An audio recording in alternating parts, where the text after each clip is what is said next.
Yeah, where do I look? Anywhere. So yeah, tell us about that PR and winning the heat. Did you expect that coming in? You never expect it, but you hope. You know, that was the mindset coming in. All these guys, there's a huge group of us at 820 to 830 this year. So it's kind of one of those things where you can't necessarily just sit and hope to outkick everyone because everyone's going to be with you. Yeah. So the coach that I talked to, and it's like, you got to just go in thinking you're going to PR or try to PR. So, and it ended up working out great. And did it feel good? I mean, you got... Yeah, it felt relaxed, which is exciting because you know you have just a little bit more. I saw the celebration coming across the line. You seemed pretty pumped up. Yeah, I mean, you don't expect it, you know, especially in a race like this. Time is secondary to places. Everyone knows that. So it was just one of those things where, like, coming down the home stretch and seeing, like, 8:18, I was just like, oh, wow. Like, you know, we're going to get it. And then I'd eased up a couple meters before, which probably lost a second, but that's just, I was excited. I've never had an opportunity like that before, where I could ease up and kind of look around and just be grateful. So yeah. Can you tell us a little bit about yourselves? Because I think most people maybe don't know. Sure. Let's see. Born and raised in Southeast Alaska. Didn't do track in high school. Focused on soccer. That was kind of the love. Still is. Don't do it as much now. Walked onto a small NAI school in Eastern Oregon. Ran cross country.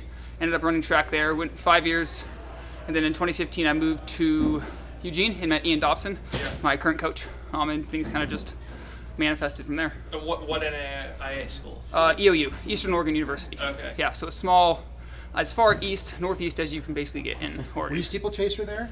Yeah. My coach kind of had an old school mentality of putting every single distance person in the steeplechase.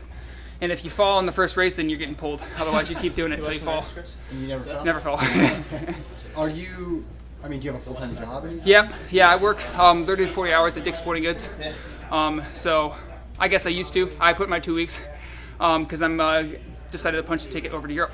So I leave Monday for Brussels.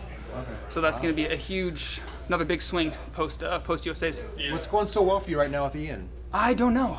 I mean, he's just a pretty easygoing coach, you know, and I kind of have the mentality of never, you know, just kind of taking things slow.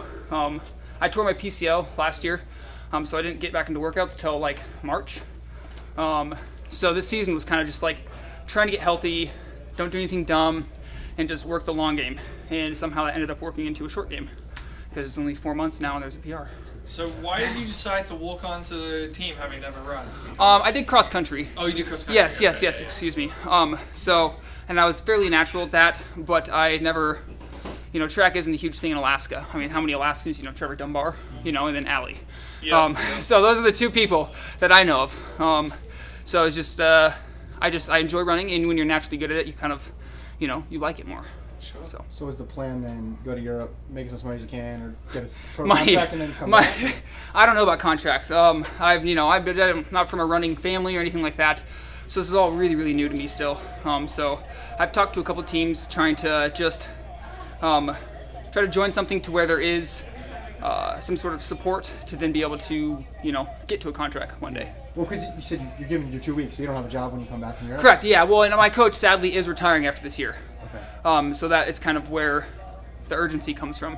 So like talking to a couple different teams that have, you know, sponsorships or some sort of platform that I can tier up in, if that makes sense.